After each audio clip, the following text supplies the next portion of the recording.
like we're losing hours. Anyway, House Speaker Nancy Pelosi echoing Congresswoman Ocasio-Cortez's warning to Democrats who vote with the GOP.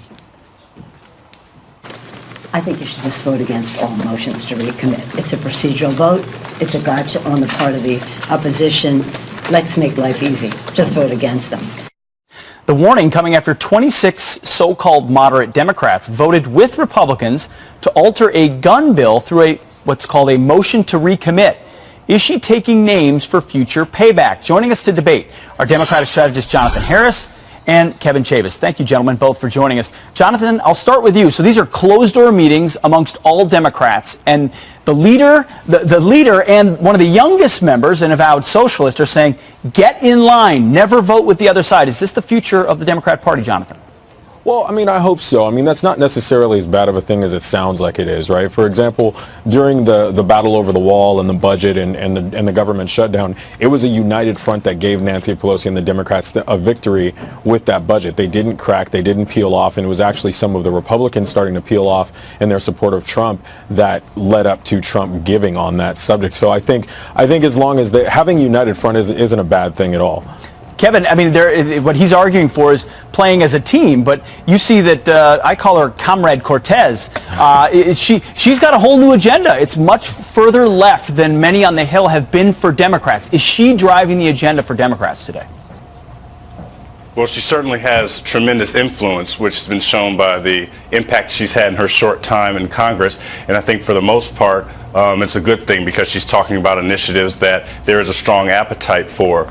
But at the same time, we do have to realize that there are individuals or other members of Congress who represent districts that aren't as monolithic as hers is, or that Speaker Pelosi's is, like San Francisco or the Bronx. Members like Representative Small in New Mexico, where she won a seat that was held by the current GOP chair in New Mexico. You know, it's very easy to get a Republican elected there. So it's better to have someone like her in office, in my opinion, than a Republican who won't support any of the Democratic initiatives. But I think she'll learn these things over time. She's been there a month and she's already had an incredible impact, and I think it will only get better for Democrats. Kevin, briefly though to that, you talked about there's an appetite for it.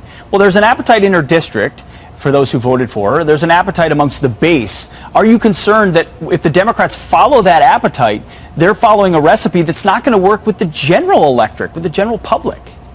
Well, maybe on some issues that she's talked about that are at this point more so general ideas than hard-baked policy proposals. For example, the Green New Deal, which is something that she proposed and got a lot of attention for it, but it's not set in stone. A lot of those a lot of that resolution was a statement of values that she believes we should aspire towards. But things like the fight for 15, a living wage, people support that. There are things we need to get behind. Kevin, let's hope that Green New Deal is not set in stone. Jonathan, I'm going to let you respond, but first, I'm going to play a sound clip from Bernie Sanders talking about climate change. Listen. Does the Green New Deal go too far? No.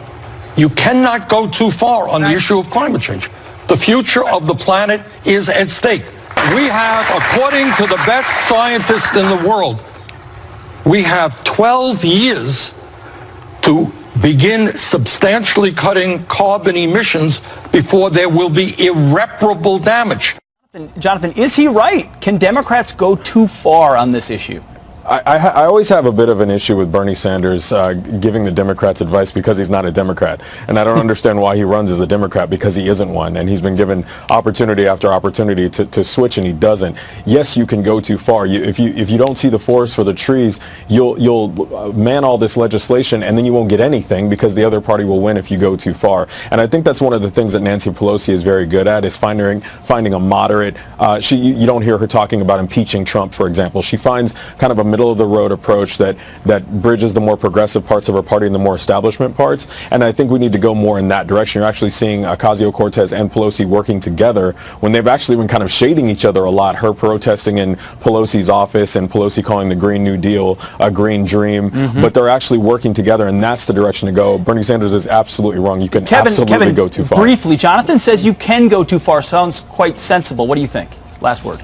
I agree. I think you can't go too far, and I believe that we need to make sure that the Green New Deal, when it's finalized, because I do believe at some point we will pass a version of the Green New Deal because the stakes are so high, and I believe that the country will come around on that. Now, it may not be as expansive as someone like Representative Ocasio-Cortez wants to see, but I do believe we will see something. But I think you can go too far. I agree with my colleague. Thank you for being here, both. Let us know what you think. Friends at foxnews.com about this debate. Jonathan Harris, Kevin Chavis, two smart dudes. Thanks for joining us this morning. We appreciate it. Thank you very much. All right, joining us now, tonight's Power Panel, Democratic strategist Kevin Chavis, Ricochet.com's editor-in-chief John Gabriel, and Kelsey Bolar from the Heritage Foundation. Welcome to all of you tonight. Good evening. Thank you.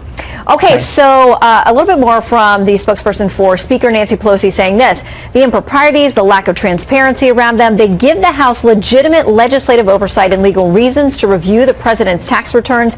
We will take all necessary steps, including litigation, if necessary, to obtain them. Kevin, that sounds like they're ready to rumble.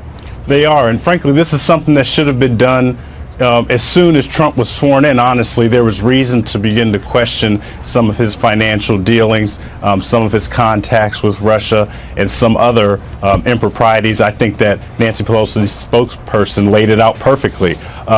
I think the Democrats are doing what they're supposed to do. I mean, the Congress members took an oath to the American people, not just to the president. And frankly, when the GOP had control of the House, they just didn't look into this stuff. They sat on their hands. And I think that Cohen's testimony, regardless of whether or not he is 100% credible, certainly raises a lot of questions that need to be looked into. And I think all of us should expect for the Congress Oversight Committee and the Judiciary Committee, all of the intelligence committees need to look into this because it's very serious. Okay, so all the committees, apparently, there are several of them that are coordinating this request that will go in for tax returns. Now, under law, the chairman of the House Ways and Means Committee can put in a request to the IRS, but then it looks like Secretary Mnuchin is going to be the one who makes the final determination on these tax returns being returned, released. In the meantime, Charlie Kirk tweeting this: I believe we should have an investigation into every multimillionaire in Congress who has accumulated that wealth on a congressional salary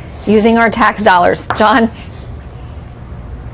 Yeah, it's really interesting to see. I feel like I'm reading headlines from 2016.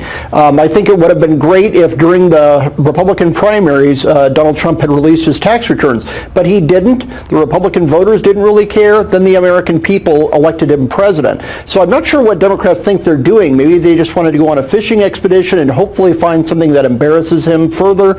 I think they're wasting their time. What they might want to do politically is focus on 2020 rather than trying to relitigate the 2016 election. Yeah, but Kelsey, much of this will run into 2020. I can't imagine these investigations being wrapped up in the next few months. It will, and the political risk for Democrats is that they keep making these grand promises about Trump-Russia collusion and now tax fraud, and yet, we're 2 years into the administration and they've come up with nothing. And so I think this is yet another fishing expedition, another witch hunt, and I think, most Americans would like to see Democrats focusing on legislating, not investigating. Okay, let's turn to another thing that's getting a lot of headlines, which is this is the talk about within the Democratic Party. There are a number of folks over in the House a little miffed. There's a bit of a split because, as Nancy Pelosi, the Speaker, has said, behind closed doors, reportedly, we're either a team or we're not, and we have to make that decision, saying people aren't sticking together. The freshman Congresswoman Alexandria Ocasio-Cortez saying there's a list, and she is keeping watch, and there will possibly be primaries. John, what do you make of that? Well, it's really interesting. The only reason the Democrats have the House right now is because they ran very moderate candidates with a very moderate message in red states and purple-leaning districts. We know that happened coast to coast. AOC now wants them to go on a far left progressive agenda. And if that happens, I think Nancy Pelosi is going to lose her gavel the next time the election comes around. Different districts need different representation, and AOC doesn't realize that. It's kind of shocking that she doesn't. Well, the Washington Post had a really interesting story right up that alley, and the headline is Nancy Pelosi hasn't learned her lesson from 2010. And they talked about how in 2009 they had these great majorities and they were getting all kinds of things done, but then there was this very purist, you got to vote with us on cap and trade and all these other kinds of things. Well, they say this time around 29 House Democrats hold districts that Trump won. Others hold seats that had long been Republican but swung to Hillary Clinton in 2016. Members in these seats recognize their voters are different and don't want all of the progressive agenda forced down their throats. Kevin?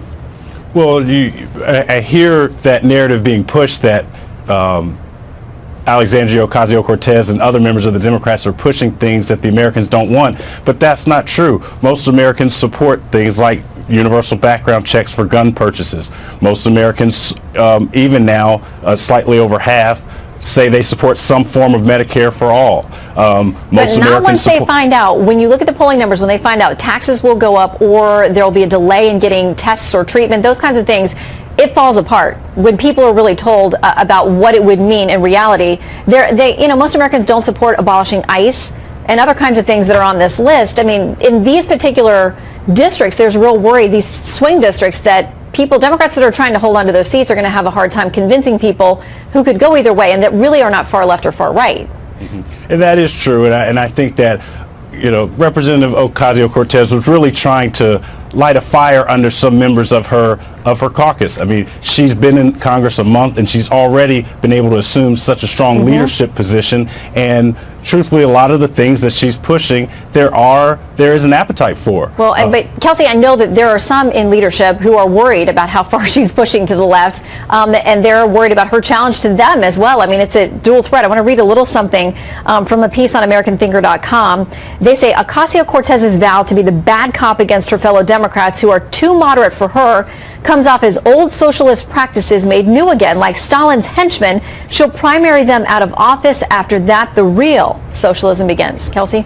There's so much hypocrisy going on with Alexandria Ocasio-Cortez here, because when she wants to buck party leadership to put forth her Green New Deal, she's allowed to do that. She considers a hero for doing that, and many members of the press also consider her a hero. And yet, when moderate Democrats want to vote for a measure as logical as requiring illegal immigrants who attempt to purchase a firearm to be reported to ICE, she has a problem with the 26 Democrats who voted in favor of that. Yeah. Really, this whole situation just shows how far left the Democrat Party has turned really on her behalf. Well, and they want to keep everybody on the same message within the party, as both sides often try to do. All right, Power Panel, thank you very much. Have a great weekend. Thank you. You too, thanks.